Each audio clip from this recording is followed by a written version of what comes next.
करते हैं खबरों वाले शेयर्स की। हमारे साथ शरद जुड़ चुके हैं पूरा अपडेट लेकर। शरद, गुड मॉर्निंग, बताइए। गुड मॉर्निंग पूजा। तो दो बहुत इंपॉर्टेंट ब्लॉक डील्स आज होने वाले हैं। सबसे पहले आर्किन केमिकल्स फोकस में रहेगा। यहाँ पे फेयरफैक्स की यूनिट जो है लगभग आप कह सकते हैं आप माफ़ करिएगा ऑलमोस्ट 10% जो स्टेक है एआईएफ जो है दो इंडिया रिसर्जेंस फंड और पिरामल नेचुरल रिसोर्सेज एक बॉडी कोऑपरेटिव वो लगभग 10% स्टेक की बिकवाली करेंगे, जिसका वैल्यू 820 करोड़ रुपए का आता है। इंडिकेटिव डील प्राइस 5% डिस्काउंट पे है। वही सीएसबी बैंक की बात करें तो यहाँ पे फेयरफैक्स की यूनिट जो है प्रमोटर एफआईएच मॉरिशियस लगभग 9.7% स्टेक की बिकवाली करेंगे, जिसका वैल्यू आता है 600 करोड़ रुपए का। डिस्काउंट जो है ऑफकोर्स 1% रहेगा फ्लोर प्राइस से। और जो इनका फेयरफैक्स यूनिट का जो टोटल स्टेक है कंपनी का, पहले लगभग 50% था, वो घट के अब जो है 40% हो जाएगा। इन दो ब्लॉक डील्स के बाद दो बड़े एक्विजिशंस आए हैं, दोनों को मैं पॉइंट आउट करूंगा। सबसे पहला है doctor Reddy's labs.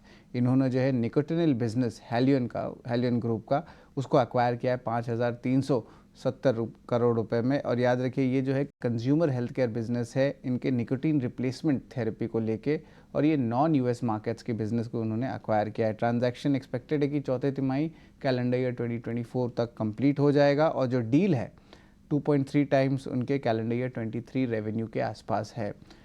Pi industries का भी एक्विजिशन आया है, प्लांट हेल्थ केयर का एक्वायर किया है 350 करोड़ में, और ये डील हुआ है 3.8 टाइम्स FY23 के सेल्स नंबर पे। और ओवरऑल कंपनी जो है जिसको एक्वायर की है वो है novel patented protected biological products बनाती है ग्लोबल एग्री मार्केट में। और इनको एक नया मार्केट मिल जाएगा कंपनी को इस एक्विजिशन के बाद, जहाँ पे हाई मार्जिन प्रोडक्ट्स जो है भारत के मार्केट में वो ला सकते हैं। यूरेका फोर्ब्स का भी इंपॉर्टेंट एनालिस्ट मीट हुआ था कल मार्केट आज के बाद, और वहाँ से तीन अहम बात सामने आती है। सबसे पहला जो कमेंट्री आई है वो बहुत स्ट्रांग आई है ग्रोथ को लेके, और जो उनका फेज़ 2 ट्रांसफॉर्मेशन का जो सेगमेंट कंपनी ने कहा है उसमें एग्जीक्यूशन टाइमलाइन लगभग 18 से लेकर 20 महीने तक का दिया गया है। आगे जाते हुए वॉल्यूम ग्रोथ, प्रीमियमाइजेशन और सर्विस साइड के रेवेन्यू में जो है फोकस रहेगा कंपनी का। Bajaj finance post paid loan business में घुस सकती है सितंबर में, यहाँ पे उनकी अनाउंसमेंट आई थी। और जो एम्बेडेड फाइनेंस होता है या कमर्शियल व्हीकल फाइनेंस होता है, ऑटो लीजिंग होता है, को लेंडिंग होता है, इन सेगमेंट्स में जो है बजाज फाइनेंस जाएंगी। तो इंपॉर्टेंट अपडेट बजाज फाइनेंस के लिए भी आया है।